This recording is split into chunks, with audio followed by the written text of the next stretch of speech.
High, আমি মৌমিতা আর চলে এসেছি এই চিরালা পার্ট 2 নিয়ে। ডে 2 আমরা ভোরবেলা 3টের সময় বেরিয়ে গেছি সূর্যলঙ্কা যাবো বলে। সূর্যলঙ্কা বিচে আমরা সানরাইজ দেখবো প্ল্যান করেছি। তার জন্য আমরা সবাই সকাল সকাল দেখো রেডি হয়ে সব কিছু করে চান টান করে আমরা একদম রেডি হয়ে গাড়িতে বসে পড়েছি। সারা রাত্রি কেউ ঘুমায়নি শুধু সানরাইজ দেখবো বলে। তাই যে আমরা যখন পৌঁছেছি তো দেখো সানরাইজ বলতে ওরকম ভালো কিছু দেখতে পাইনি, বিকজ সেদিনকে প্রচুর মেঘলা ওয়েদার ছিল, সান দেখাই যাচ্ছিল না।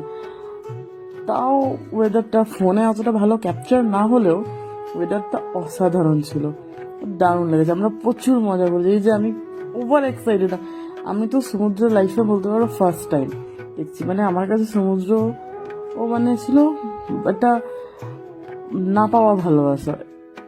তো সমুদ্র কাছে গিয়ে আমার যা ভালো লেগেছে আমার ভাষায় বলতে পারবো না।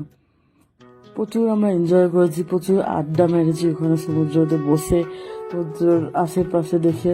আর সব থেকে ভালো জিনিস হচ্ছে সূর্যলঙ্কাতে এত ভোর ভোরবেলা তো কেউ ছিল না, আমি তাই দেখাচ্ছিলাম যেমন একটা একটা করে কিছু কিছু লোক আসছিল। পুরো বিচটা ফাঁকা ছিল, কেউ ছিল, শুধু আমরাই ছিলাম। আর সেই ঢেউ, মানে জলের ঢেউ আর যা ফোর্স কিছু বলার নেই। আমার খুব ভালো লেগেছে, আমার দারুণ এক্সপিরিয়েন্স সূর্যলঙ্কার। আমি তো বলবো যে সূর্যলঙ্কাতে যদি সানরাইজ দেখতে পেতাম আরও ভালো হতো। তবে সান সেদিনকে আসেনি, ক্লাউডি ওয়েদার ছিল, তার জন্য কিন্তু একটা বেনিফিট পেয়েছি আমাদের, কারোরই কিন্তু কোনো ট্যানিং হয়নি। তবে হ্যাঁ, নেক্সট পার্টটা আবার তোমাদের সাথে তাড়াতাড়ি শেয়ার করবো। এরপরে আমরা সূর্যলঙ্কাতে খাওয়া দাওয়া করেছি, ব্রেকফাস্ট করেছি, চা খেয়েছি, এই আড্ডা মেরেছি, সব কিছুই আমরা আমার পরের ব্লগে তোমাদের সাথে শেয়ার করবো। Thank you for watching.